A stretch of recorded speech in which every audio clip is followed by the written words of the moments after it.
perwakilan dari SD Negeri 19 yang akan membawakan cerita Dina Ongose. Selamat menyaksikan. Assalamualaikum warahmatullahi wabarakatuh.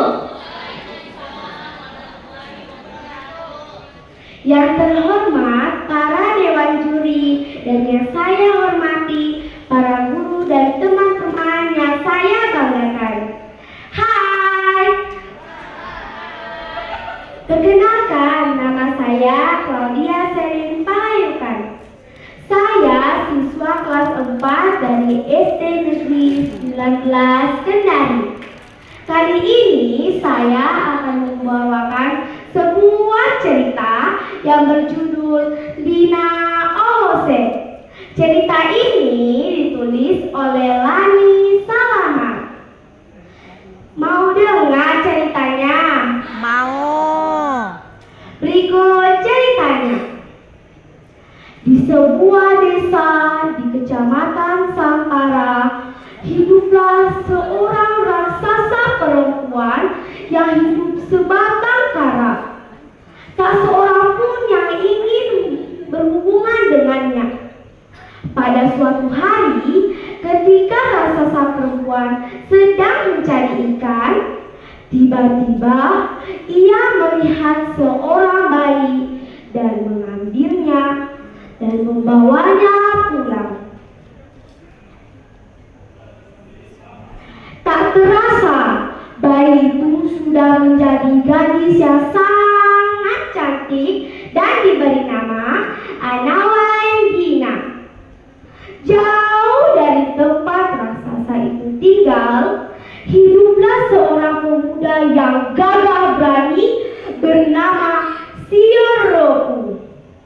Pada suatu hari, Sioroku bermimpi. Ada seorang gadis yang sangat cantik yang dipelihara oleh raksasa perempuan dan memiliki seekor macan. Pada suatu hari, Sioroku pun bangun dari mimpinya dan ia langsung menyiapkan 10 lembar daun sirih, sebotol air minum, tikar dan juga bantal untuk mencari gadis cantik tersebut. Setelah melewati 10 gunung dan 10 lembah, ia pun beristirahat sejenak. Tiba-tiba ia melihat cahaya di langit dan ia meyakini di sanalah gadis itu berada. Pada suatu hari,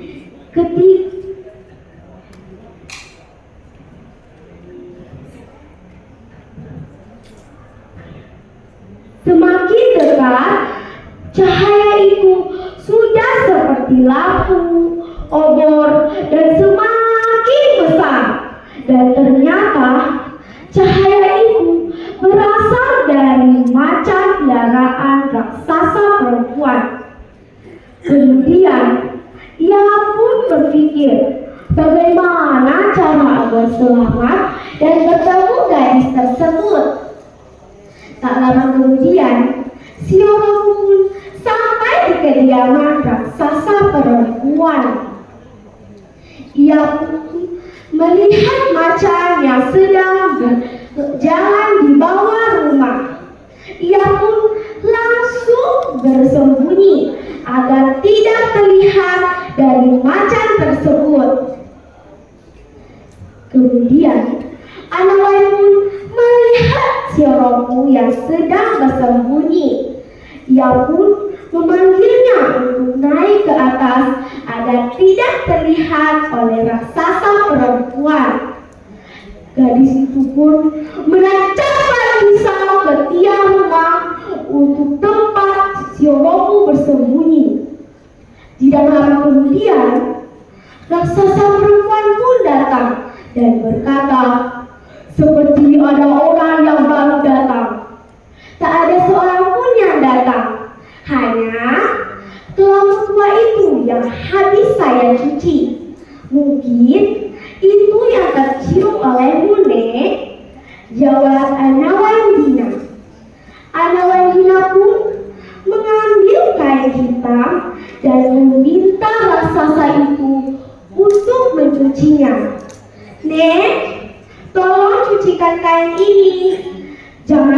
kembali sebelum kain ini menjadi putih, karena saya ingin membuat baju dari kain ini. Sebelum raksasa perempuan pergi, Ana Waendina kembali bertanya, "Nek, untuk apa basahan itu? Batu itu sangat bermanfaat. Ketika dipukulkan, batu itu akan menjadi burung yang sangat tinggi ke langit. Simpanlah, suatu hari kau akan membutuhkannya." Ana Waendina pun berkata, "Pergilah, cucikan kain itu dan bawalah ember. Air kita sudah habis." Nenek pun pergi mencuci kain itu dan membawa ember. Setelah tiba di sumur, ia langsung mengisi ember tersebut.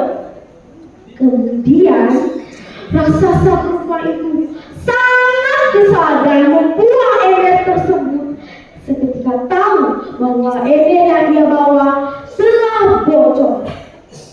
Sesaat raksasa perempuan pergi, si Romo kembali dari tempat persembunyiannya. "Apa maksud Anda datang ke sini?" tanya Ana Wai.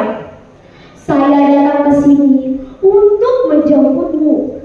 Dalam mimpiku, kau akan dimakan oleh raksasa perempuan itu." Mendengar itu, Ana Waendina langsung meninggalkan rumah itu dengan menunggangi macan tersebut, dan ia membawa barang-barang pusaka milik raksasa perempuan itu.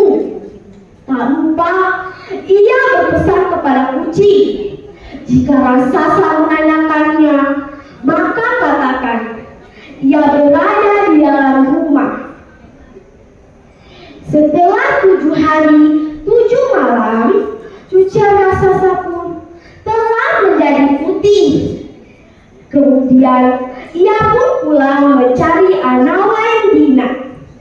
Tetapi Ana Waendina tidak ketemu, dan ia mencarinya dengan mengikuti jejak ibu macan.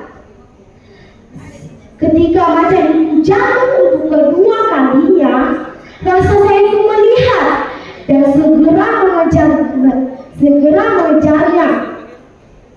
Kemudian Ana Waendina pun memukul batu pusaka itu, dan menjadilah burung yang sangat tinggi ke langit, dan mereka melayang selama 7 hari 7 malam. Ternyata raksasa perempuan itu masih mengejar mereka. Kemudian Ana Waendina memukul sisik pusaka itu, dan sehingga suasana itu menjadi gelap. Ketika suasana menjadi terang, terlihat raksasa perempuan itu telah mati. Ana Waendina sangat sedih dan merasa berdosa kepada raksasa perempuan itu. Kini si Romo dan Ana Waendina telah menikah selama 2 tahun. Mereka pun tinggal di desa Kapoyala. 2 tahun sudah mereka menikah, tetapi mereka belum memiliki anak. Hanya seekor buaya yang menjadi teman mereka. Pada malam hari, ketika si Romo dan Ana Waendina sedang tidur, mereka mendengar suara tangisan dari tempat buaya itu disimpan. Tetapi mereka tidak percaya bahwa yang menangis adalah buaya tersebut. Tak lama kemudian, Ana Waendina bermimpi. Raksasa perempuan itu berkata bahwa yang menangis adalah buaya tersebut. Ia pun menceritakan mimpinya kepada si Romo. Si Roku tidak percaya bahwa yang menangis adalah buaya tersebut. Kemudian Analedina kembali bermimpi bahwa raksasa perempuan mengatakan, jika kamu ingin menolong buaya tersebut, kamu harus menangis sekencang-kencangnya. Pada keesokan harinya, Analedina pergi menuju ke tempat yang ada di mimpinya. Kemudian ia langsung menangis sekencang-kencangnya.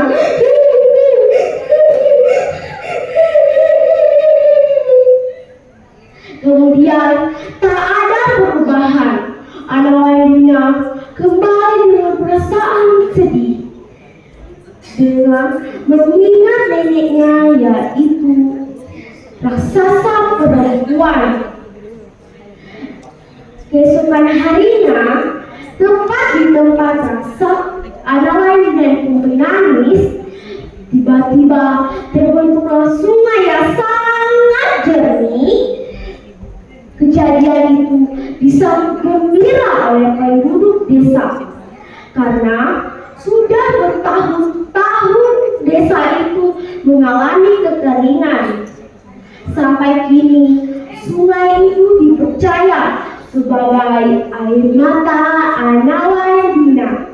Assalamualaikum warahmatullahi wabarakatuh.